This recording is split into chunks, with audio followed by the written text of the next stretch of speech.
The story of Galena begins in rock, in layers of limestone created over millions of years. Fossils reveal a vast inland sea covered this part of North America. The land rose and fell, cracked and fractured. Lead and zinc formed in the crevices. The continental ice age had a major impact on the upper Mississippi River Valley. Huge sheets of ice, often more than a mile thick, worked their way south, flattening the landscape and leaving behind large deposits of soil and rock called drift. But geologists attest that there is no drift in the upper Mississippi River Valley region, which explains the name Driftless area. Here, the driftless area is shown in green. The maximum ice advances in blue. Encompassing more than 24,000 square miles in the states of Illinois, Iowa, Wisconsin, and Minnesota, the driftless area is one of America's unique natural resource treasures. Bypassed by the glaciers, the soft ore deposits remain near the surface, the rolling hills spared. Characterized by tall grass prairies and oak savannas, the land was a natural habitat for humans. The first were nomadic hunters. Later, the region became home to the eastern woodland Indians, who built ceremonial, burial, and effigy mounds on the ridgetops, often near the Mississippi River. An effigy mound is a raised pile of earth built in the shape of an animal, symbol, or religious figure. Effigy mounds were built only in the northern and eastern United States from 350 to 1300 AD. Many thousands of effigy mounds have been lost due to plowing, farming, and other human development.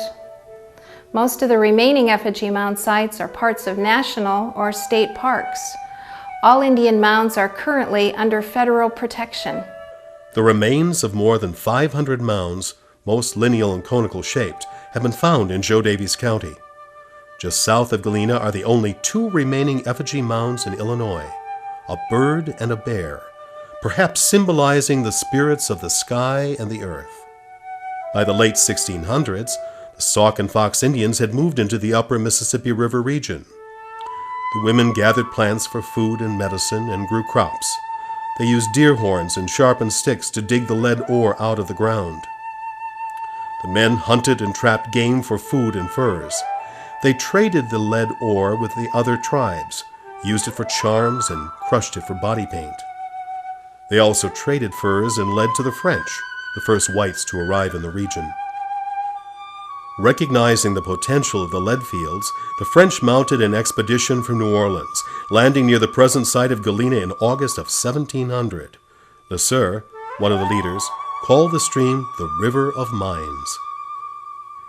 It was also called the Fever River, a name that stuck for a century and a half before it was changed to the Galena River. The town gets its name from the Latin word for lead sulfide, Galena. In 1804, leaders of the Sauk and Fox tribes signed a treaty with the United States, but the Indians didn't realize they were giving up all claims to their lands. After the Louisiana Purchase of 1803 and the establishment of the Federal Lead Mine District in 1807, miners and traders from around the world swarmed to the area to seek their fortunes. It was the first major mineral rush in the nation. Steamboating flourished.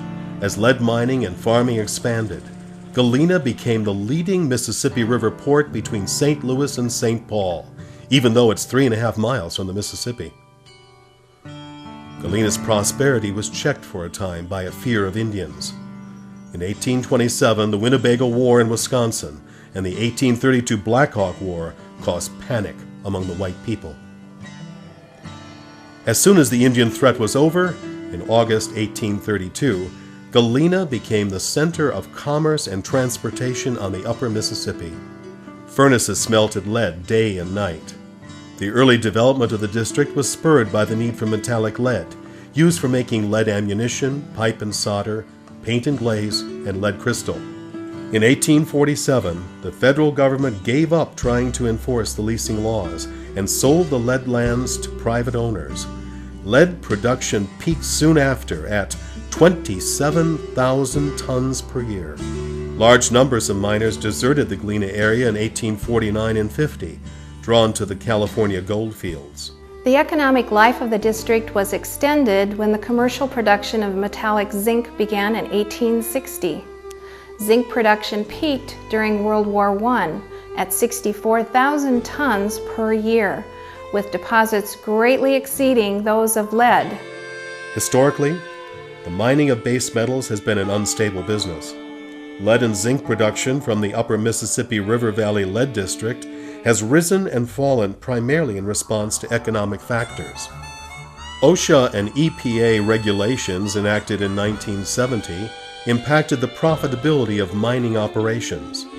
Over 300 years of continuous mining activity in the Galena area ended with the closing of the last mine in 1979. Today, remnant piles or tailings stand among pastures and fields as mute reminders of a time when lead made men rich and Galena prosperous.